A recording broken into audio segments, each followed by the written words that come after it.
পিউ আসো আসো আসো। এই যে শ্বশুরবাড়ি জামাই যাচ্ছে হাফ প্যান্ট পরে, আর আমি সব বেডিং পত্র নিয়ে যাচ্ছি, তাও নাইটি পরে। আর এই যে পিউ, পিউ একটা হাফ গেঞ্জি। পিউ আমরা কোথায় যাচ্ছি বলো? আমরা জামাই ষষ্ঠী যাচ্ছি বর্দার সঙ্গে। জামাই ষষ্ঠী যাচ্ছি ছোটদার সঙ্গে। বর্দার সঙ্গে। এই বর্দানা ছোটদা। এই যে আমাদের পিউ তত্তরি বুড়ি।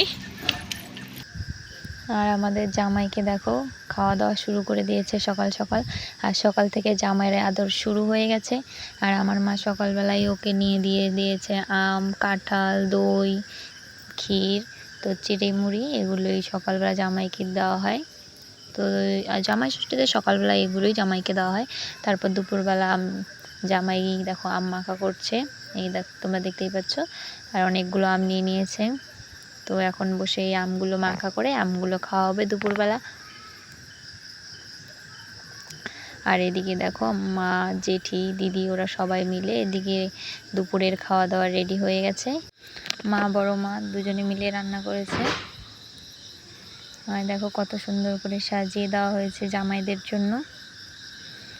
আর দেখো কি কি রান্না হয়েছে। তা আজকে কিন্তু সারাদিন শুধু জামাইদের খাওয়ানোই চলবে, সারাদিন রাত ধরে জামাইদের শুধু খাওয়ানো আর খাওয়ানো। জামাই ষষ্ঠীতে জামাইদের শুধু খাওয়া কাজ, আর কিচ্ছু নয়। দেখো সন্ধ্যাবেলা আবার মা ক্ষীর দিয়ে দিয়েছে। তাহলে আজকের মতো ভিডিওটা এই পর্যন্তই।